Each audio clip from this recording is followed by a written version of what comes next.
Di balik kekurangan kita, pasti ada kelebihan. Di balik semua kelemahan kita, pasti ada kekuatan yang orang lain tidak memilikinya. Kita seharusnya bersyukur dengan apa yang telah Tuhan berikan kepada kita.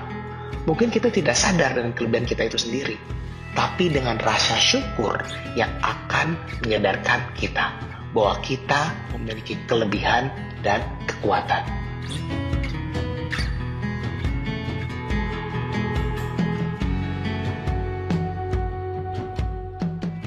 Ada satu kisah inspiratif dari hewan, katak, dan siput.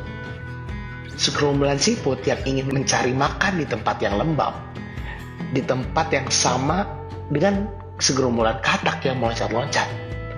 Melihat siput yang sedang mencari makan, beberapa katak menghampiri gerombolan siput itu. Dan katak berkata, "Hai siput, kalian lagi ngapain?" Siput pun berkata, "Lagi nyari makan tak?"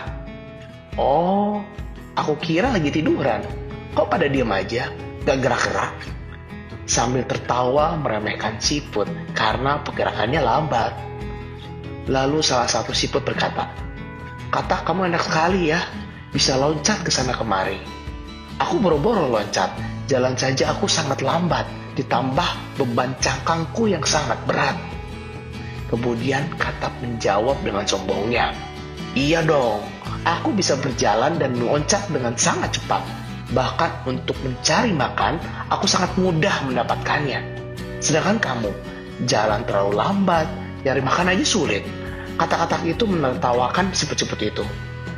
Gerombolan siput itu pun terdiam dan kembali pulang untuk meminta penjelasan kepada siput paling tua di usianya.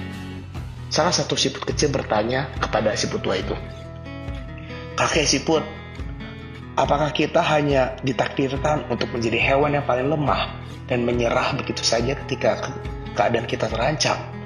Sementara si katak bisa meloncat-loncat dan berlari dengan cepatnya ketika bahaya mengancam." Siput tua menjawab, "Siput dan katak memiliki kelebihan dan kekurangannya masing-masing loh." Dan siput kecil pun bertanya lagi, "Coba sebutkan satu saja kelebihan yang dimiliki oleh seekor siput." Ketika siput tua ingin menjawab, tiba-tiba datang segerombolan elang yang ingin mencari mangsa. Semua siput pun menyembuhkan diri ke dalam cangkangnya. Sementara para katak-katak itu berhamburan loncat sana-sini dan menghindari seekor elang. Ketika elang berhasil mencekap siput, tiba-tiba dilepaskan kembali oleh elang karena ia memegang benda yang sangat keras. Kemudian elang-elang itu bergerak mengejar gerombolan katak-katak itu. Dan dengan mudahnya si elang menangkap katak dan langsung memakannya. Coba kita pahami cerita ini baik-baik. Terkadang kita lebih memikirkan kelemahan diri kita sendiri. Kita tidak sadar bahwa Tuhan menciptakan kita dengan kelebihan yang tidak dimiliki orang lain. Jika kita hanya memandang kelemahan diri kita sendiri, maka kelebihan yang Tuhan anugerahkan tidak akan nampak oleh kita.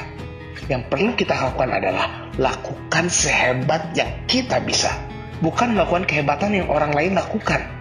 Sebenarnya gak ada yang salah dengan mengakui kekurangan diri sendiri, apalagi hal yang penting ketika kita berkarir dan mengejar mimpi kita.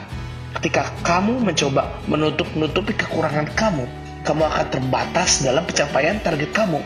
Coba kita lihat kekurangan dari sudut pandang bahwa it can help you become a better version of yourself. Setelah kita tahu kekurangan kita, langsung dan cari solusi bagaimana menghadapinya. Dengan cara ini, kita bisa lebih termotivasi untuk meningkatkan lagi potensi diri kita. Sahabatku, perlu saya tekankan lagi bahwa setiap orang memiliki versinya masing-masing, memiliki kelebihan dan kekurangannya masing-masing. Kita cukup berjuang untuk menjadi yang lebih baik dari sebelumnya. Buktikan bahwa kekurangan itu adalah modal awal kita untuk bangkit. Jangan pernah minder dengan kekurangan kita, dan kita yakin kita pasti berhasil.